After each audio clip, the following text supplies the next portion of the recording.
Olá, seja bem-vindo.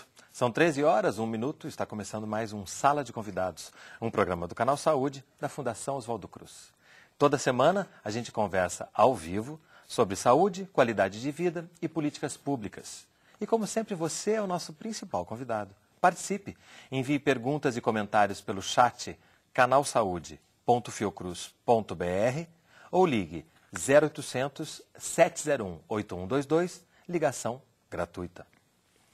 O Sala de Convidados é transmitido para todo o Brasil pela NBR e também via web no site do Canal Saúde. O programa conta com a parceria do Banco do Brasil, que disponibiliza seus telecentros. Equipes do programa Saúde da Família de todo o Brasil, conectadas a centros universitários de referência. Assim, é a Rede Nacional de Telesaúde, uma iniciativa que coloca a tecnologia a serviço do SUS para difundir conhecimento e melhorar a qualidade do atendimento na atenção primária. Telesaúde é o assunto do Sala de Convidados de hoje. E para conversar com a gente aqui no estúdio estão Ana Estela Haddad, diretora do Departamento de Gestão da Educação na Saúde, do Ministério da Saúde, Cleinaldo Costa, coordenador do Núcleo de Telesaúde e Telemedicina do Estado do Amazonas, e Shaolun Guiven, professor da disciplina de Telemedicina da Universidade de São Paulo. Participa também do Sala de Convidados Márcia Correia Castro, jornalista do Canal Saúde. Um projeto que diminui distâncias, economiza tempo e dinheiro e qualifica o profissional da saúde. Mouse, teclado, acesso à internet, ferramentas poderosas que hoje conectam mais de 50 milhões de brasileiros. Um progresso que, para um país continental como o Brasil, pode unir pessoas, democratizar a informação e ligar pequenas cidades ao resto do mundo. Uma conexão que, na área de saúde, pode significar um novo tratamento para um antigo problema, levar a saúde a lugares de difícil acesso. Tendo a informática e a internet como instrumento, foi criado o Programa Nacional de Telesaúde. Aplicado inicialmente à atenção primária, o projeto piloto já conta com a criação de 9 núcleos espalhados pelo Brasil: Amazonas, Ceará, Pernambuco, Goiás, Minas Gerais, Rio de Janeiro, São Paulo, Santa Catarina e Rio Grande do Sul. Cada núcleo de telesaúde contempla uma região do país e estará conectado a outros 100 pontos. Instalados em unidades de atenção básica, esses pontos vão conectar mais de 2.700 equipes de saúde da família aos centros universitários de referência em todo o país. A melhoria da atenção básica no interior vai beneficiar mais de 11 milhões de pessoas. Além de promover a redução de custos, a agilidade no atendimento e a permanência de profissionais de saúde em municípios de difícil acesso, as primeiras iniciativas do projeto piloto incluem teleeducação e uma biblioteca virtual. No site, as últimas informações científicas e uma agenda de cursos e teleconferências. Esse apoio vai permitir que especialistas possam dar uma segunda opinião em casos de assistência, sem a necessidade de deslocamento de um profissional. Linkando gente que leva a saúde aos 4 cantos do país, o programa de telesaúde já é uma realidade, num Brasil que se conecta de norte a sul. Bom, 9 estados, 900 pontos, 2.700 equipes, é um número, né? A gente fala de projeto piloto, né? Mas é um número bastante interessante quando se pensa na dimensão do Brasil, né? Como é que a gente chega a esses 9 núcleos, Ana? Quais são os pré-requisitos que fizeram com que esses núcleos fossem os prioritários no primeiro momento? Como nós começamos o programa no formato de um piloto, no sentido de testar a questão tecnológica, a questão de como formatar essa segunda opinião, de como trabalhar para que isso realmente ajudasse a fortalecer a atenção básica e trazer uma melhora na atividade das equipes e da saúde da família, nós procuramos partir no projeto piloto de experiências de algumas universidades que já apresentavam uma experiência que envolvesse a telemedicina e a telesaúde. Então, foi isso que levou a escolha desses primeiros 9 núcleos para iniciar o projeto. E além da experiência, quando a gente pensa em infraestrutura, né, há questões que vão além da área da saúde para que isso possa acontecer. A infraestrutura também foi um ponto importante nesse momento?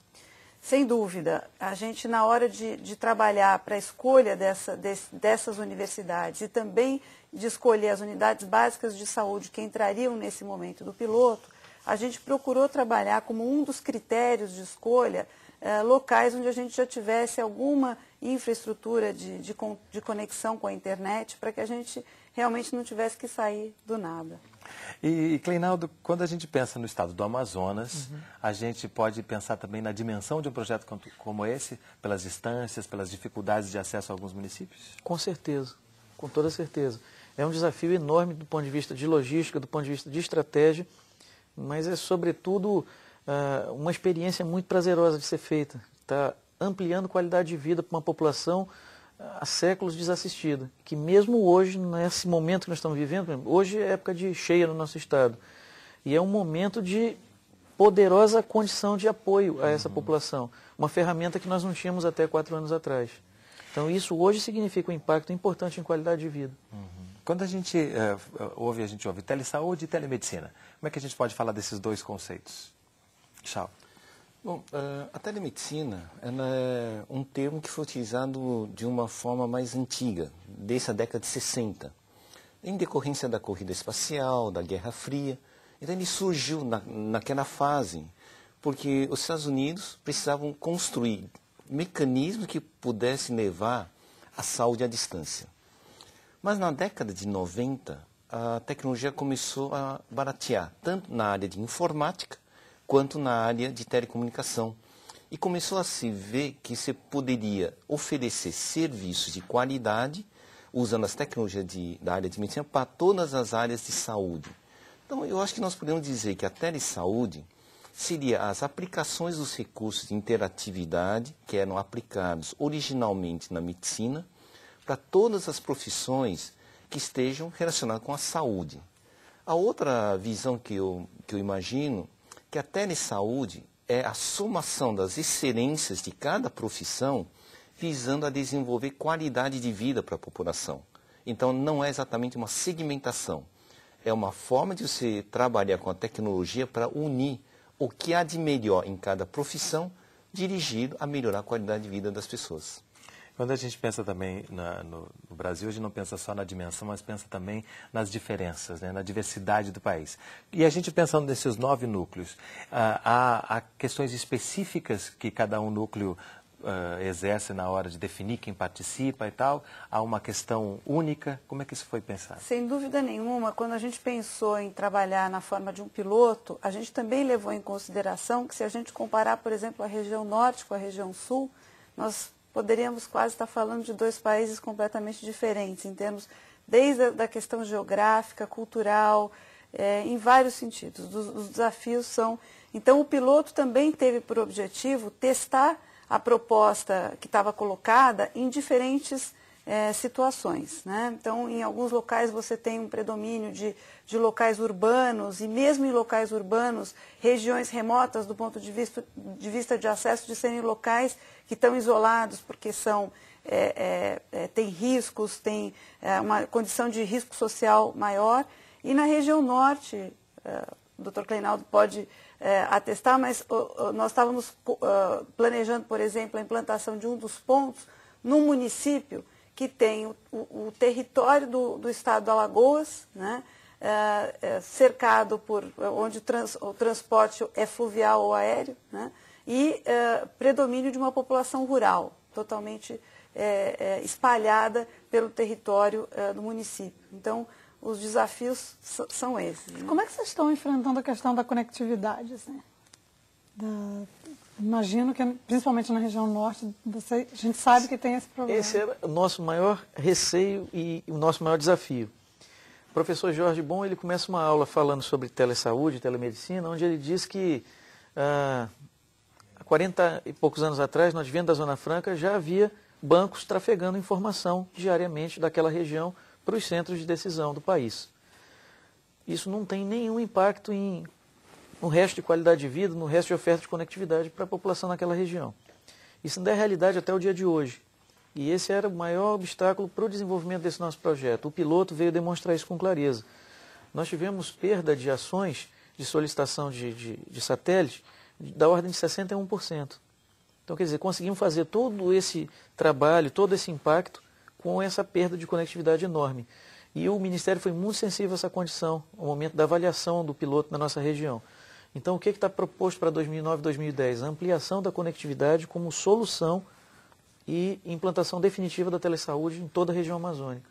Então, isso hoje é um desafio de logística enorme, montar esses pontos nessas comunidades remotas, né? Atingir áreas de fronteira, pelotões de fronteira, áreas onde a rarefação humana é enorme, onde tem população indígena. Então, quer dizer, é toda uma resposta a um desafio que hoje está sendo realizado, calcada na experiência desse piloto, que mostrou a potencialidade desse trabalho, apesar dos problemas regionais. Na verdade, uma questão muito importante que a gente vem tentando trabalhar, e eu acho que isso é uma característica desse governo, a busca da intersetorialidade. Então, nós temos buscado, ao longo da implantação do piloto, mapear as experiências, e aí a questão de infraestrutura tecnológica também se aplica, por exemplo, na parceria com o Ministério das Comunicações e outros, para que a gente, ao somar esforços, não duplique o dispêndio de recursos e possa, né, hoje, na área da educação também está prevista a questão de inclusão digital, de conectar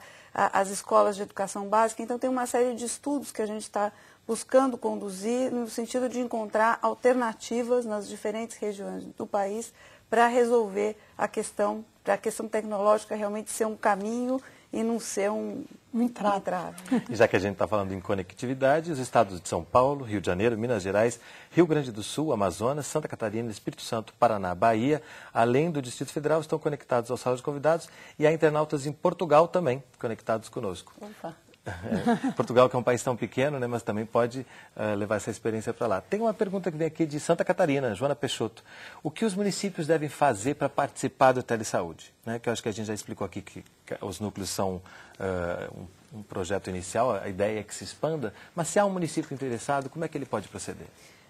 Nos estados onde o Telesaúde já está implantado, deve ser procurado, quer dizer, o caminho de trabalhar é na parceria, quer dizer, ou a universidade, no caso de Santa Catarina, a Universidade Federal de Santa Catarina, e a Secretaria Municipal, o Secretário Municipal de Saúde deve procurar as instâncias, a Secretaria Estadual de Saúde ou a Comissão Intergestores Tripartite, que é vinculada aos órgãos de gestão do SUS, para que esse município se estude, quer dizer, todo o processo de inclusão e escolha dos municípios que participam, ele é feito a partir do trabalho cooperado, das instâncias de pactuação do Sistema Único de Saúde. Então, acho que é procurar a Secretaria Municipal, o secretário municipal, o município deve demonstrar interesse em participar, e aí, nesse contato com a Secretaria Estadual, com a Comissão Intergestores Bipartite, com a universidade, com o núcleo e o responsável da universidade,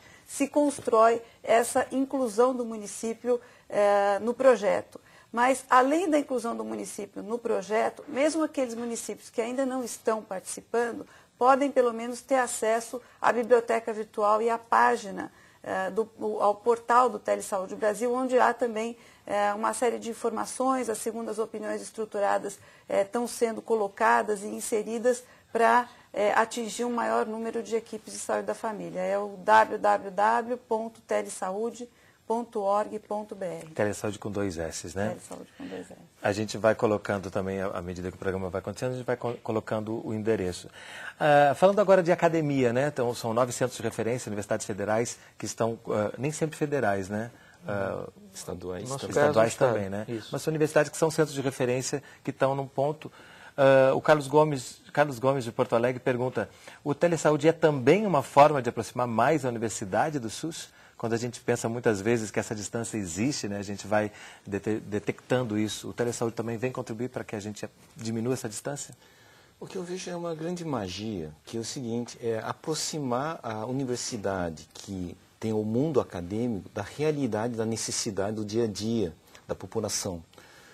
Eu acho que essa iniciativa que o Ministério da Saúde proporcionou, ele permite com que o educador principal consiga enxergar as necessidades e desenvolver com que a sua educação consiga formar profissionais que atendam às expectativas da população.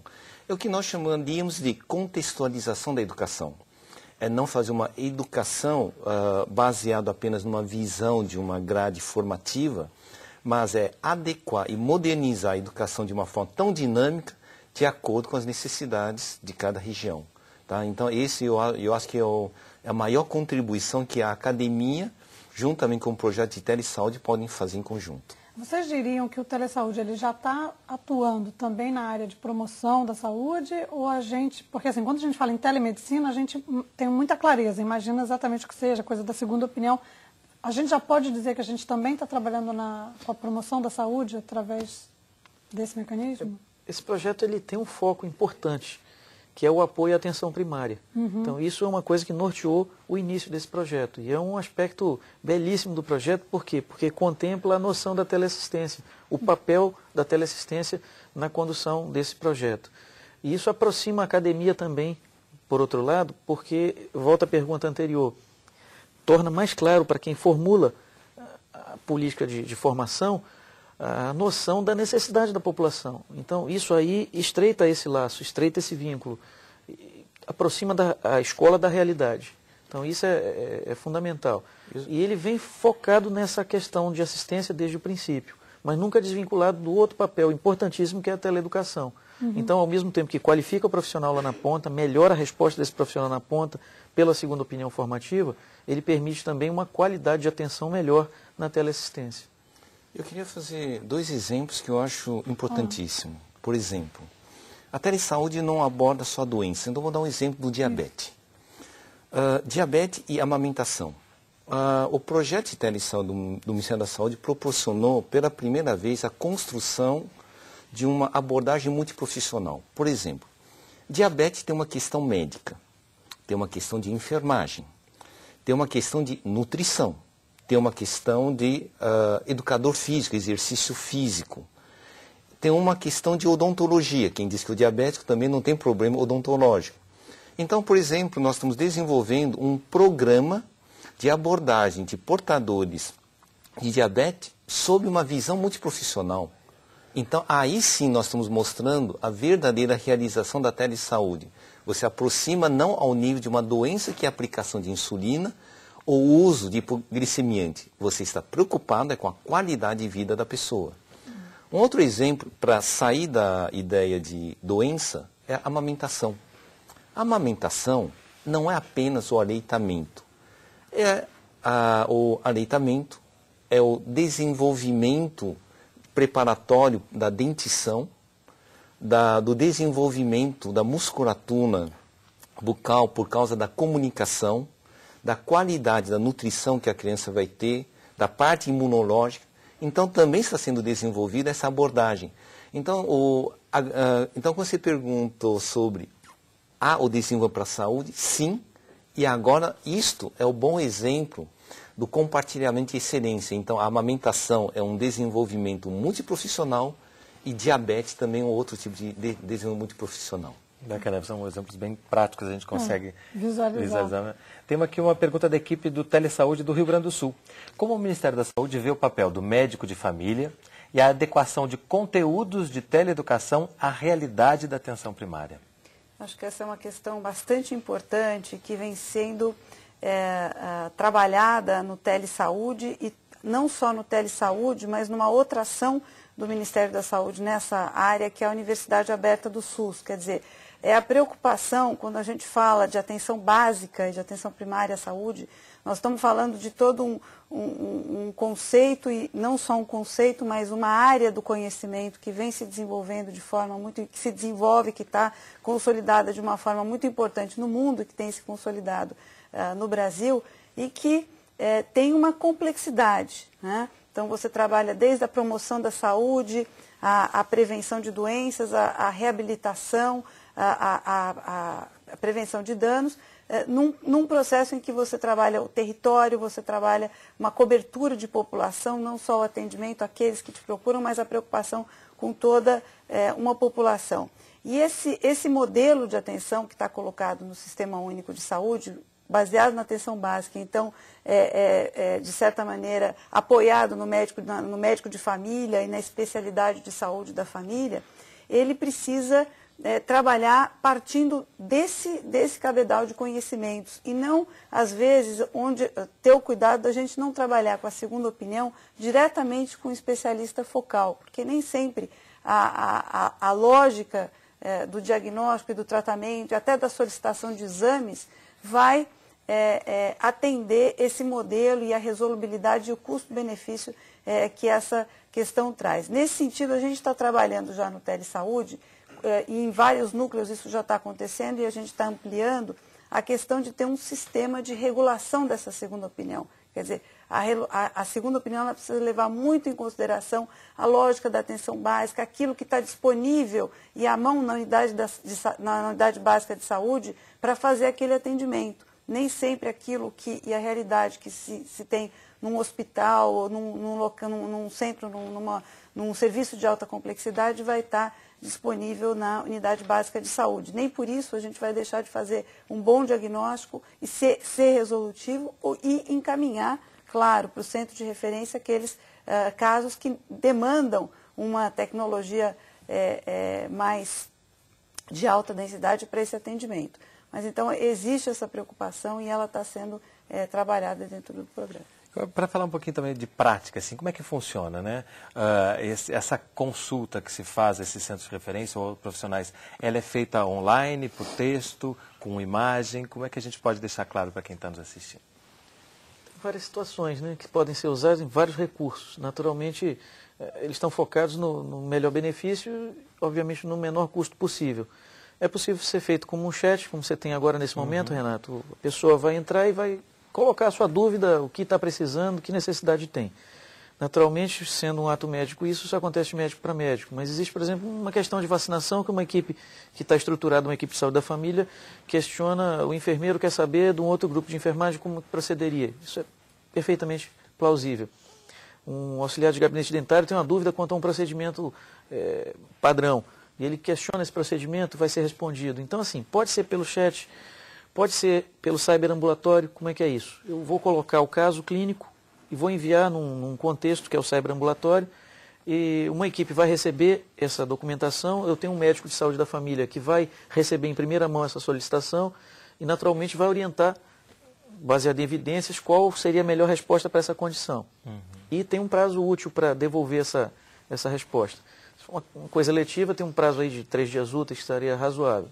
Se for uma coisa aguda, responde imediato. Se demanda necessidade de um especialista, então aciona o especialista de suporte. Esse especialista daria a visão focal do especialista para aquela condição. Mas, naturalmente, tem uma primeira janela, que é essa visão do médico de família e comunidade. Então tem uma espécie de plantão, por exemplo, em alguns casos? Na verdade, não seria tanta a questão do plantão, porque a gente não demanda muita questão aguda. Trabalha com casos ambulatoriais na maioria das situações. Então o núcleo de saúde, de telesaúde, está lá o dia inteiro para responder esse tipo de necessidade. E tem pessoas que vão trabalhar exatamente com essas demandas. Que tipo de profissional fica no núcleo de telesaúde? No núcleo, basicamente, médicos, odontólogos, enfermeiros e pessoal da área técnica. Que ficam ali recebendo essas demandas. Recebendo essas demandas e trabalhando essas demandas, muitas vezes em conjunto, no âmbito dessa equipe multiprofissional. E essas ferramentas todas, chat, eles ficam centralizados no site do... Geralmente no site, né, do ponto de vista lógico, mas também do ponto de vista físico, no ambiente do núcleo, onde funciona isso. Naturalmente com uma rede de apoio ao redor. Quer dizer, né? além da pessoa poder se comunicar à distância, ela pode ir ao núcleo, isso? Na verdade, não que vá ao núcleo, mas ela consulta o núcleo online. Então, assim, ao momento que perde essa timidez, essa coisa da câmera, do uso, isso começa a fluir naturalmente. Se familiariza com tudo isso. Renato, eu tenho uma dúvida hoje. Eu posso marcar com você um horário? Que hora que poderia ser isso, Márcia? Segunda-feira, 8 da manhã.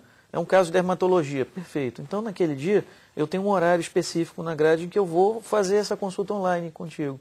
Então, isso já acontece. No nosso núcleo, isso tem sido, por demanda de quem utiliza, tem sido muito explorado, que é a questão da segunda opinião formativa por videoconferência. E como é que fica? Bom, nesses casos, então, é uma coisa... nesse caso que você está falando, que é uma demanda, é uma comunicação entre aquele núcleo e aquele demandante, né? Perfeito. Médico para médico. Tem informações que circulam na rede? Estou perguntando isso. Existe toda uma preocupação. Porque eu fico perguntando com a questão da ética, né? Existe tanto do ponto de vista ético, quanto do ponto de vista técnico, de transporte e veiculação de informação. Tem todo um cuidado de criptografia, de segurança de rede, segurança de dados, envolvida nessa questão, que é o nosso pessoal de área técnica. Por outro lado, existe toda uma preocupação ética e existe uma resolução do Conselho Federal de Medicina que normatiza o uso da telemedicina como uma ferramenta. O que pode ser publicado e o que não pode. O que pode e o que não deve ser veiculado, né? E os cuidados éticos com a manutenção da individualidade e do respeito ao sigilo do paciente. Interessante até notar, interessante notar que na medicina isso já está mais avançado, então já tem até uma resolução do Conselho Federal de Medicina que regulamenta isso. E isso está agora, com a avançada da telesaúde, avançando para as outras áreas e os conselhos estão se mobilizando no sentido de também regulamentar de forma mais clara essa questão do sigilo, da segurança, do tráfego das informações, até inclusive do uso do banco de dados para efeitos de pesquisa, de ensino, como é que a gente trabalha isso, resguardando sempre a identidade do paciente. Os outros conselhos que você fala são os de enfermagem, odontologia, nutrição e assim por diante. Tem uma pergunta da Angélica que vem bem nesse sentido, né? Angélica, aqui do Rio de Janeiro. Como está a regulamentação das práticas de telemedicina no Brasil? Existe uma portaria formal publicada pelo Conselho Federal de Medicina que estabelece a prática do uso da telemedicina. Isso está parametrizado e, naturalmente, quem for trabalhar com telemedicina tem que se ater a essa condição. Não há outro caminho, né? Agora, muito interessante de todo esse processo, que a construção da telemedicina e da telesaúde no Brasil, ela é uma construção nova, tem menos que 10 anos. E ela sempre veio com essa preocupação imanente, é uma coisa que vem sempre acompanhando. Quais são os limites éticos da nossa prática? Isso está sempre permeando todo e qualquer diálogo, todo e qualquer momento em que esse projeto piloto está inserido, em que esses núcleos trabalham, que trabalham de maneira de muita interação entre os grupos, né? Existe muito diálogo nesse sentido, existe uma permanente preocupação nesse sentido, porque não há como atrelar a qualidade de vida com o desrespeito, né? Então a ética ela está sempre permeando todas essas questões. Só queria fazer uns cumprimentos. Um primeiro ponto, o seguinte. Eu vou contar um pouquinho da nossa experiência em São Paulo. Uma é a construção de uma unidade mínima que nós possamos chamar para fins de telesaúde. Então, nós fizemos como computador da saúde, acompanhado de máquina fotográfica, adaptador de dermatoscopia e adaptador de fotografia ocular. Porque uma das coisas importantes em telemedicina, em segunda opinião, é você também prover dispositivos que ajude a fazer a telepropedêutica. Propedêutica é o lado médico que você faz o processo investigativo. Isso também vai para o odonto, para a enfermagem. Então, além do computador, você fornecer dispositivos que aumentem a possibilidade de documentação de sinais, sinais principalmente, isso ajuda a segunda opinião. Para trabalhar com a imagem, né? Com imagem, às vezes com ECG, tá? Que é o tele-ECG, às vezes com captação de sinais vitais, tais como espirometria, oxímetro digital e outros. Então, esse conjunto de aparato faz parte de um acervo de telesaúde, porque não só a história clínica, mas você olhar, identificar, ajuda na elucidação diagnóstica. Então, esse é um ponto. É um dispositivo, um conjunto mínimo de recurso tecnológico que ainda fortalece a telepropedêutica. Dentro da telepropedêutica é que você tem que reconhecer os limites também da tecnologia. É aí que entra o processo da resolução. Você precisa estar consciente que a tecnologia não vai te permitir fazer toda a abordagem. Então, ao reconhecer os limites, aí é que entra a importância da academia. A academia, com suas comissões de éticas e bioéticas, suportado pela avaliação das telepropedêuticas, pode ajudar os conselhos e os outros a colocarem e a definirem quando é que se pode e o limite que se pode usar a tecnologia para ajudar algo à distância e quando deve solicitar uma ação mais presencial. Então, eu acho que essa dinâmica, essa escolha da academia trabalhar em conjunto com o processo assistencial, ele fortalece todos os lados, inclusive na recomendação do uso adequado da tecnologia para não ultrapassar os limites. Esse é um ponto. E o último ponto que eu só queria comentar um pouquinho é sobre essa questão da segunda opinião formativa. Eu sempre acho que quando nós estamos ensinando, explicando, esse é um momento nobre. O momento nobre exige preparação interior. Então, por exemplo, em São Paulo, quando nós fazemos essa segunda opinião formativa, em geral eu recomendo, por exemplo, A segunda opinião, eu vou ter uma interação de 30 minutos. Os professores, os médicos, devem ter 4 horas de tempo, 4 vezes mais, para estudar e preparar o assunto para poder explicar de uma forma correta. Depois que tem esse preparo, ele deveria ter mais 1 hora dedicado em selecionar os pontos mais relevantes para fazer um resumo. E esse resumo ser entregue para o consultante e para as outras pessoas que podem ter as mesmas dúvidas. Então, a ideia de um processo de segunda opinião formativa é ter o cuidado e o carinho por uma dúvida, ter um preparo com qualidade suficiente para explicar de uma forma correta e gerar uma síntese que todos podem aproveitar depois. Então, esses são os mecanismos que a academia pode ajudar a prática do dia a dia. E todos ganham com isso, né? O Sala de Convidados vai fazer um breve intervalo. Enquanto isso, continue participando pelo chat, canalsaude.fiocruz.br ou pelo telefone 0800 701 8122, ligação gratuita. Não sai daí, a gente volta já.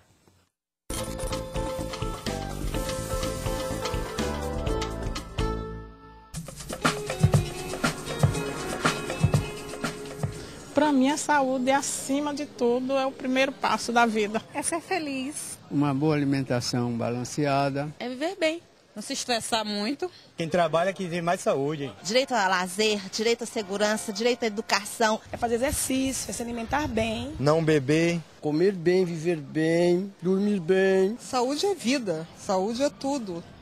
É o mais importante para qualquer cidadão. Um banco de sangue é uma área técnica em que as pessoas, num ato de cidadania, vêm fazer a doação do seu sangue para pessoas que lhes são desconhecidas. É um ponto estratégico de um hospital que deve ser procurado pelas pessoas, não só no momento em que um parente seu está ferido ou vai precisar de uma cirurgia.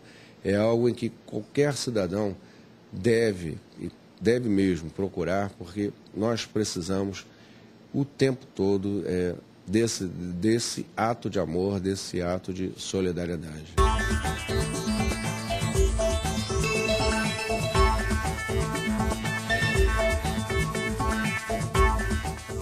Usando camisinha, você previne não só a AIDS, como também as DSTs, doenças sexualmente transmissíveis, como sífilis, gonorreia e herpes genital. Agora, se aparecerem verrugas, bolhas e feridas nos órgãos genitais ou um corrimento estranho, procure um médico imediatamente. Quanto mais cedo começar o tratamento, melhor. Pratique sexo seguro. Esqueceu a camisinha? Esquece!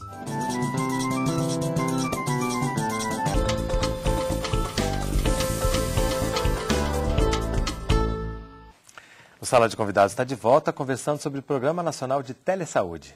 Nossos convidados de hoje são Ana Estela Haddad, diretora do Departamento de Gestão da Educação na Saúde, do Ministério da Saúde, Cleinaldo Costa, coordenador do Núcleo de Telesaúde e Telemedicina do Estado do Amazonas, e Xiaolong Wen, professor da disciplina de Telemedicina da Universidade de São Paulo. Participa também do Sala de Convidados, Márcia Corrêa Castro, jornalista do Canal Saúde. E você também é nosso convidado. Participe fazendo perguntas e comentários. Utilize o chat, canalsaude.fiocruz.br ou o telefone 0800 701 8122, ligação gratuita. A gente vai ver agora como funciona o Núcleo de Telesaúde do Rio Grande do Sul. Seguindo os caminhos que ligam o Telesaúde, chegamos à capital do Rio Grande do Sul. Em Porto Alegre já está instalado um dos 9 pontos que fazem parte da primeira etapa do projeto. É a partir dessa pequena sala que mais de 40 municípios gaúchos recebem apoio técnico e consultoria especializada.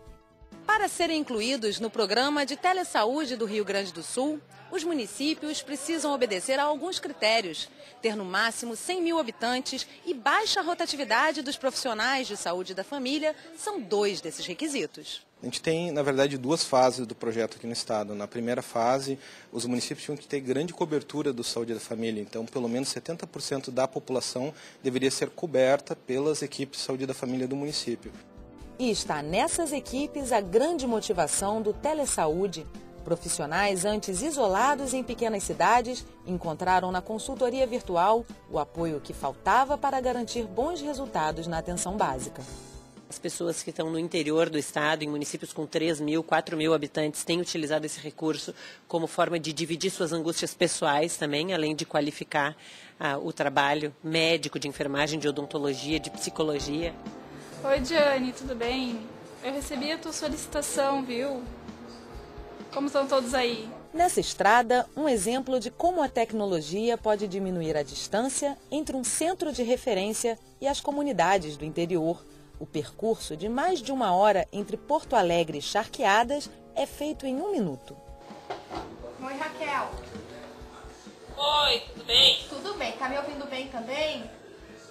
O apoio que chega depressa traz para o posto de saúde o atendimento adequado com o custo reduzido. A gente ter a possibilidade de discutir com colegas que estão estudando, atualizados, que buscam fontes bibliográficas seguras, né, acaba fazendo com que a gente muitas vezes não encaminhe um paciente para um determinado especialista que a gente encaminhar. O médico que está na ponta geralmente se sente muito sozinho, né? E quando ele está mais próximo de uma universidade, como é o nosso caso, e de outros níveis de atenção, eu acho que isso faz com que ele se sinta mais integrado no sistema. Resultados que já fazem do telesaúde uma realidade indispensável para a medicina. E eu não consigo ver nada além de um futuro muito bom para o telesaúde e para a telemedicina. Acho que não tem como retroceder. É interessante, né, que a matéria traz um outro ponto também para a gente acrescentar na nossa conversa, que é essa questão emocional, essa questão da humanização da relação dos profissionais com o sistema de saúde, né? Ela falou, às vezes as pessoas se sentem sós ou dividem angústias pessoais. Acho que essa é uma grande contribuição que o projeto traz, né? Realmente humaniza a relação dos seus profissionais com o seu sistema de saúde, né?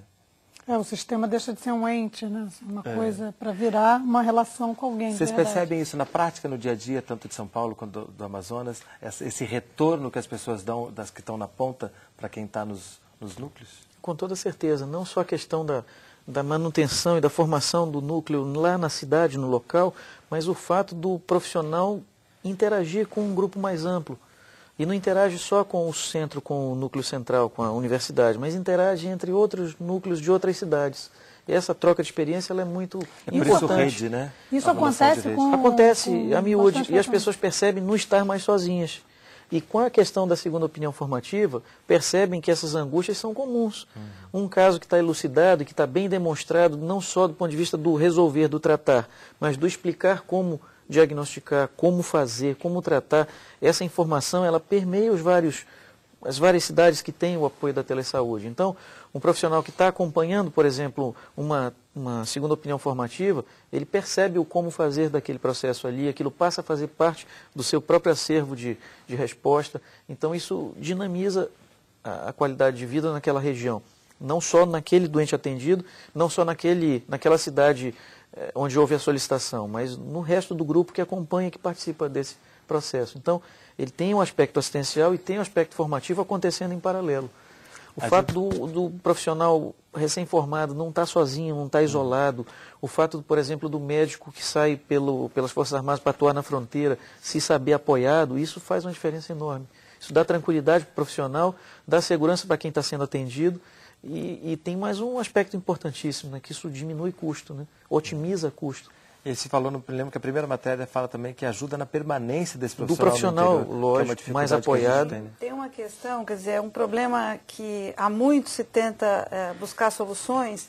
Há um tempo atrás o Ministério da Saúde teve um programa, que era o Programa de Interiorização pelo Trabalho em Saúde, que oferecia bolsas para profissionais médicos que se propusessem a ficar em municípios distantes, isolados. Hoje a gente tem ainda cerca de entre 400 e 1.000, dependendo do critério que você utilizar para avaliar, municípios que não têm a presença do médico em caráter permanente para prestar atendimento. E um dos fatores que foram avaliados no PITS foi que o que fazia com que esses profissionais desistissem era a sensação de ficar naquele local, claro que tem outros fatores sociais, econômicos, culturais, mas a questão de se sentir isolado era uma coisa muito forte. E no processo de avaliação que a gente está fazendo do Telesaúde, já há uma percepção de muitas das equipes entrevistadas, né, de que essa segunda opinião, esse contato, esse se sentir fazendo parte do sistema, contribui para a permanência delas nesses lugares onde elas estão e também contribui para a não tão alta rotatividade das equipes. Tem um ponto que assim, é uma questão de segurança. Inclusive, as equipes de saúde da família, independente se já solicitar uma segunda opinião ou não, mas saber que se tiver alguma dificuldade pode contar com uma instituição forte, isso já dá um valor grande. Tá? Então, eu acho que tem dois aspectos. Uma é eles estarem com a ideia de que podem contar com uma instituição de retaguarda forte para um apoio a dúvidas ou a problemas. Depois é fazer a segunda opinião propriamente dita. E é que o grande, assim, embora seja de uma forma, digamos, um pouco mais subjetiva, mas a telesaúde é um meio de difundir e democratizar excelências desenvolvidas em núcleos fortes. Então ela leva isso até as pontas e deixa disponível. Então eu acho que assim que você fortalece dessa forma, inclusive para a população, a sensação de que a equipe de saúde da família que está na ponta é a sua porta para ter acesso às excelências que são desenvolvidas em saúde no país. O Fernanda, do Ceará, pergunta, o Telesaúde Brasil vai virar um serviço do SUS? Para onde vamos, né? Quando a gente pensa em futuro e possibilidade de expansão, para onde pretendemos ir? A gente espera que sim. Nós estamos internamente no Ministério num processo bastante, quer dizer, ele começou no formato de um piloto e nesse momento, ao mesmo tempo em que a gente está buscando, com o aprendizado que se acumulou com esse piloto, partir para a expansão para outros estados, de uma forma, vamos dizer, trabalhando as lições aprendidas, nós também estamos trabalhando dentro do Ministério com a integração desse piloto com as demais áreas do Ministério. Então, essa semana temos conversado muito com o DataSUS, utilizando o sistema, como é que a gente integra o sistema de informações do DataSUS com esse piloto que já começou, como é que a gente trabalha o sistema de vigilância em saúde, integra esse sistema de vigilância também com o projeto piloto do Telesaúde. Agora, o desafio é enorme, não se consegue isso de uma hora para outra, o tamanho do SUS, o tamanho do Brasil, são desafios muito grandes, mas esse com certeza é o caminho. A relação do cartão SUS com o Telesaúde, quem pergunta é Mariana, aqui do Rio de Janeiro. Nós estamos, inclusive está pautado agora, nós temos um seminário nacional agora no mês de junho, né, onde a gente vai começar justamente esse trabalho de integração do Telesaúde Brasil com o cartão SUS junto com o DataSUS. O homem virtual, né? Tem uma pergunta que o homem virtual sempre salta aos olhos, inclusive eu entrei no site e fiquei muito impressionado com o homem virtual, de como conteúdos que eu aprendi na faculdade há um tempo atrás, né, era necessário que a gente imaginasse uma série de coisas. E agora a gente tem imagens impressionantes ali que trazem para a gente uma outra possibilidade de conhecimento. Mas sim, isso é o meu depoimento. A pergunta do João de São Paulo gostaria de saber mais sobre o homem virtual. De que forma pode-se ter acesso a esse instrumento de educação? Bom, o homem virtual, para fazer uma síntese, é a tradução de um conhecimento intelectual, uma produção intelectual em forma gráfica e dinâmica. Então, todas as produções do homem virtual eles são resultantes do que há de melhor de conhecimento dos autores científicos que participaram e dos nossos digital designers. O homem virtual hoje ele é utilizado para várias finalidades. Para a educação de estudantes da área de saúde, tá? Médico, estudante de medicina, odonto, enfermagem e outros. Para a difusão de prevenções de doenças, isso quer dizer, ele é utilizado para programas educacionais de prevenção ou para adesão de qualidade de vida. E, por último, atualmente está sendo utilizado também para centros culturais. Isso é, a transformação com que a transmissão desse conhecimento seja feita a partir de uma atividade cultural. Tá? Então, em museus culturais já estão começando a ter áreas do homem virtual para difundir esse conhecimento. Então, enraiza através de uma cultura. Bom, se for instituições de ensino superior da área de saúde, como o projeto do homem virtual tem um grande vínculo com o Ministério da Saúde, pode ser feita uma solicitação para o DGES do Ministério da Saúde, ou eventualmente um contato direto com a Faculdade de Medicina da USP. E quando se faz o contato direto com a Faculdade de Medicina da USP, em geral nós trabalhamos num termo de cooperação educacional, porque o grande ponto do homem virtual é educar. Se são escolas do ensino médio e fundamental, a ideia é um termo de difusão cultural. Então, nós fornecemos o homem virtual para que as escolas possam utilizar para fins de educação sobre saúde, ou nas aulas de biologia ou outros, dentro das escolas. Tem uma pergunta do Marco do Pará. Eu queria aproveitar justamente também a experiência prática de vocês, né? O telesaúde ainda precisa avançar em que pontos? Eu acho que em muitos, né? Uma das questões, inclusive nós, dentro do projeto piloto, criamos até alguns grupos de trabalho para começar a pensar essas questões. Uma das questões, com certeza, é a tecnológica, o desafio tecnológico, pelas diferenças que a gente tem nas regiões do país de acesso à infraestrutura tecnológica, de conectividade à internet. Determinados tipos de segunda opinião demandam, por exemplo, o envio de exames ou de imagens que precisam de uma velocidade ou de uma banda que dê conta desses processos. Então, a questão tecnológica ela é uma, e um dos grupos de trabalho é o grupo de trabalho de tecnologia. A outra questão importantíssima é a gente evoluir justamente para essa integração do telesaúde com os diversos sistemas de informação, com o Sistema Único de Saúde como um todo, né? A questão também relacionada a essa segunda opinião formativa. Hoje a gente está avançando muito em estruturar essa segunda opinião formativa, e ela passa a se tornar até uma forma de conhecimento, de indexação do conhecimento, mas temos que evoluir. E a regulação dessa segunda opinião, como foi visto no núcleo do Rio Grande do Sul, né, por especialistas da área, criando e fortalecendo a atenção básica. Acho que são alguns elementos importantes para consolidar o telesaúde. Vocês têm enfrentado problemas com a falta de, vamos dizer, principalmente na ponta, lá na atenção básica, de capacitação para uso da tecnologia? Esse é um aspecto interessante lá. O que é a experiência da gente? A disciplina foi formalizada, disciplina de telemedicina e telesaúde na escola, com uma disciplina optativa em 2 períodos, e a partir de então, na Universidade do Estado do Amazonas, ela tornou-se disciplina obrigatória do curso de graduação. Então, o que acontece? Do curso de medicina. Continua optativo para odonto e enfermagem. Os alunos participam conosco. Mais adiante, esses alunos irão para a experiência do internato rural. Quando vão ao internato rural, já levam a vivência do uso das ferramentas de telesaúde. Então, isso para eles não é nenhuma novidade. Já vão chegar no município e colocar em prática aquilo que já vivenciaram na disciplina.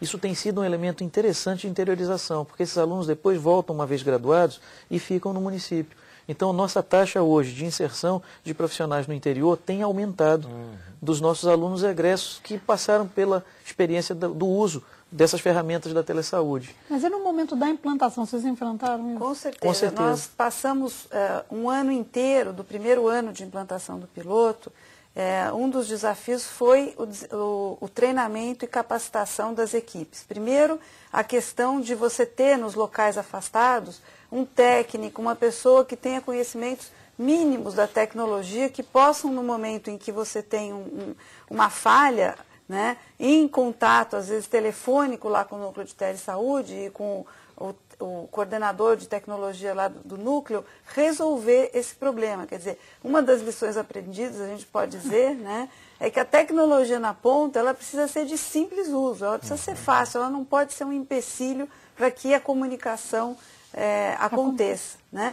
E existe também, quer dizer, nas gerações mais novas, eles já nascem dentro da tecnologia, mas em alguns profissionais que são de outras gerações e que estão lá na Estratégia de Saúde da Família, já aconteceram casos em que a gente teve até que criar um e-mail para um dos profissionais que não tinha ainda nem e-mail, né? Não tinha essa familiaridade, e criando e-mail, e nessa aproximação ele acabou passando a se tornar um usuário do telesaúde. Então, acho que a questão de inclusão digital, ela também é um desafio em alguns casos. Tchau. Eu tenho algumas percepções, e uma das percepções que eu tenho é que telemedicina, telesaúde veio para ficar. Ele não tem como recuar. Assim como em 98, eu tinha alguns amigos médicos que eu dizia, mas o e-mail veio para ficar. E diziam, não, isso vai demorar. Eu falei, olha, e não durou nem menos que 4 anos e o e-mail veio para ficar. Eu acho que a telemedicina e telesaúde veio para ficar. Eu acho que o que a doutora Ana Estela comentou são os pontos fundamentais. A sua regulamentação, a sua normatização de uso, isso é que vai permitir a consolidação para não ficar mera tecnologia. O que indica que a telemedicina e telesaúde vem para ficar é só olhar para o telefone 3G. Telefone 3G é um autêntico aparelho para telemedicina. Ele tem videoconferência, máquina fotográfica de 7 megapixels, banda larga, unidade móvel. Então, por que nós ainda vamos duvidar que a telemedicina e a telesaúde não vêm para ficar? A segunda coisa que vem para ficar, educação interativa. Essa semana já colocaram a ideia de que será vendido em breve uma prancheta eletrônica, colorida, por $300, com 500 gramas, com capacidade para 4 GB. Então isso quer dizer que mais adiante as pessoas vão andar numa prancheta, conectar a uma base de conhecimento de alta qualidade, estudar. Isso quer dizer, 3 GB você consegue carregar quando? 40 mil páginas de livro em simples 400 gramas. Tá? Um livro de medicina, tipo um tratado de clínica médica com 4 mil páginas, pesa 9 quilos. Então eu vejo que assim, estamos caminhando, mas precisamos caminhar com prudência, bem regulamentado. A tecnologia hoje não vai mais ser empecilho. E principalmente quando eu ouvi uma coisa que eu não sei se vai ser fato ou não fato. Abri o jornal uma vez, há 2 meses atrás, e quando eu vejo, lá diz, o governo da Índia promete notebook a $20. Quase caí de costas. Né? Então, o mundo está muito rápido. E, para encerrar, 5 anos em telemedicina e telesaúde é uma eternidade. A velocidade com que se progride a área da tecnologia nesses pontos, você multiplica por 8 em relação a carro. 5 anos em telemedicina e telesaúde é equivalente a 40 anos em carro. Portanto, eu não tenho muita dúvida que eu acho que a telemedicina e telesaúde fica e pode trazer muitos benefícios. E um deles, pelo jeito, também é diminuir problemas de coluna, né? Para carregar aqueles livros nas mochilas, né? Só trazendo aqui na frente fica tão mais fácil. Os recursos do FUST estão sendo usados no investimento da expansão do telesaúde? Quem pergunta é Sebastiano, de Minas Gerais. Nós já chegamos a apresentar alguns projetos. O próprio Telesaúde Brasil apresentou um projeto de expansão para outros estados com recursos do FUST, mas isso está dependendo, na verdade, de uma alteração da legislação do FUST, porque ela é da época da telefonia e ela não previa uma série de tecnologias hoje que a gente utiliza. Então, nós estamos dependendo dessa alteração da legislação, de apresentação de um novo projeto de lei, que até onde temos notícias, algumas propostas estão em tramitação no Congresso Nacional, de tal forma que a gente possa vir a utilizar recursos do FUST também para as ações de educação e saúde que envolvem as TICs, as tecnologias de informação e comunicação. Temos um outro modelo em outro país que estamos seguindo? Que a pergunta é Gustavo Sampaio, de Minas Gerais. Temos... Tchau. Não é exatamente seguindo. Eu acho que o grande papel das universidades está acompanhando as tecnologias que estão sendo utilizadas em vários países e encontrar o que é melhor para nós. Tá? Eu estava recentemente, há 2 semanas atrás, lá no Congresso Americano de Telemedicina. O que se dá para ver? Primeiro, os americanos gostam muito da ideia de atenção primária. Eles acham fascinante. E, no entanto, o Brasil tem um dos maiores projetos pilotos de telesaúde em atenção primária. Essa é uma questão. A outra que eles gostam muito, essa área de qualidade de vida e prevenção. E nós estamos desenvolvendo dentro do projeto de telesaúde. O que eu quero dizer é o seguinte, o Brasil tem um poder de criação, um poder de inovação, mas um poder de simplificar também. Isso quer dizer, nós não temos tantas tecnologias de ponta, por exemplo, tanto quanto nos Estados Unidos ou na Europa. Mas tem um grande ponto é que nós conseguimos encontrar soluções factíveis que podem ser aplicadas imediatamente para gerar um resultado. E essa parceria é que gera uma outra situação. Acompanhamos o que acontece internacionalmente, seja ela do ponto de vista tecnológico, então tem universidades que têm excelência na área de engenharia que acompanham, na área de modelos médicos e outros, e dentro dessa realidade nós enxergamos o que nós temos disponível, o que é factível de ser feito com os nossos recursos e aplicamos. Tá? E então isso é a nossa constante renovação. Eu iria um pouquinho até mais além, desculpe, Ana. O Brasil está muito bem posicionado a partir dessa iniciativa do Ministério da Saúde com o projeto piloto de uso da telesaúde em apoio à atenção primária. Eu já nos vejo hoje num contexto, num cenário mais amplo, mundial, fazedores de política de telesaúde. Os outros experiências que estão sendo acompanhadas com bons olhos pela comunidade de telesaúde mundial. Essa é a resposta que nós temos visto nos últimos 4 anos nos congressos internacionais de telesaúde. Então o Brasil hoje tem uma posição de vanguarda nesse processo e isso é muito bem-vindo, em função dessa criatividade que o professor falou, mas em função de estar estruturado no modelo que é o Sistema Único de Saúde. Isso é essencial, né? A gente está chegando perto do final do programa, mas tem ainda a pergunta de Tarsila, de Curitiba. Como é feita a avaliação dos programas já implantados? Nós temos um projeto que coletou uma série de informações iniciais na época em que a gente estava implantando o projeto piloto, e nesse momento a gente está ainda sistematizando uma série dessas informações, coletando novas informações recentes, agora depois de 2 anos, na verdade, na prática de funcionamento de oferta dessa segunda opinião, que servem de subsídios para a gente até propor e fazer, tornar realidade a expansão. Só para citar um exemplo, uma das questões que a gente procurou aferir nesse processo de avaliação foi o quanto a segunda opinião formativa evitou o encaminhamento do paciente para um outro serviço ou a necessidade de transporte desse paciente para tratamento em outro município, fora do seu domicílio, né? E os resultados preliminares, que não são do todo, mas da onde a gente já conseguiu avaliar, é que a gente tem, em mais ou menos 58% dos casos, né, a segunda opinião formativa evitou que esse paciente tivesse que ser transferido. Uma outra questão que também mostrou um impacto muito importante é a questão de custos para o sistema. Embora esses custos muitas vezes estejam pulverizados, porque é um município que paga a ambulância que transporta o paciente, é outro município que paga exames que são realizados, mas de maneira geral, em alguns casos, chega a haver uma redução de 5 vezes o custo que nós teríamos se a gente não tivesse essa possibilidade de ofertar essa segunda opinião. A gente ainda tem algumas perguntas. Uma rapidinha, qual a relação entre a RUT e o Telesaúde Brasil? Pedro de Porto Alegre. A gente consegue uma resposta rápida? RUT e Telesaúde. Existe uma cooperação ministerial entre o Ministério da Saúde com o Ministério de Ciência e Tecnologia.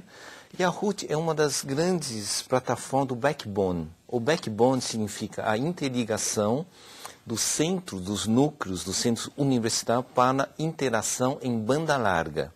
Porque a ideia seria, os centros de excelência estão conectados por uma banda larga de alto desempenho, que estão conectados, por sua vez, em 100 outros pontos. Então, eu acho que hoje o grande fascínio da RUT é a construção de um backbone nacional de telesaúde e telemedicina, mas o fomento aos estados que potencialmente poderiam ser novos núcleos. Isto é, os que já existem, ajudando a criar novos núcleos. Só lembrando que RUT é Rede Universitária de Telemedicina, né? O site que você deu para a gente colocar também de volta, É o www.telesaude.org.br. E para terminar, um depoimento que vem de Claudete, que ela diz o seguinte: é gratificante trabalhar com telemedicina. Sou coordenadora da telemedicina no município de São Miguel do Araguaia, Goiás, onde realizamos exames de ITB, MRPA, ECG, além de utilizarmos os recursos da segunda opinião específicas em cada área. Então é bacana que a Claudete nos ajuda a fechar aqui o programa com esse projeto que acho que a gente conseguiu aqui levantar as principais informações e que a gente torce que ele seja cada vez mais ampliado para alcançar esse Brasil inteiro. Interesse de todos nós. O Sala de Convidados está chegando ao fim. Eu queria agradecer a presença no nosso estúdio de Ana, Cleinaldo, Tchau e Márcia. E se você quiser rever ou mesmo gravar esse programa, entre no nosso site www.canalsaude.fiocruz.br e acesse a coluna Destaques. O programa contou com a cooperação da NBR, Radiobras e RNP, Rede Nacional de Pesquisa. Na semana que vem, tabagismo será o assunto do Sala de Convidados. A gente se vê. Até lá.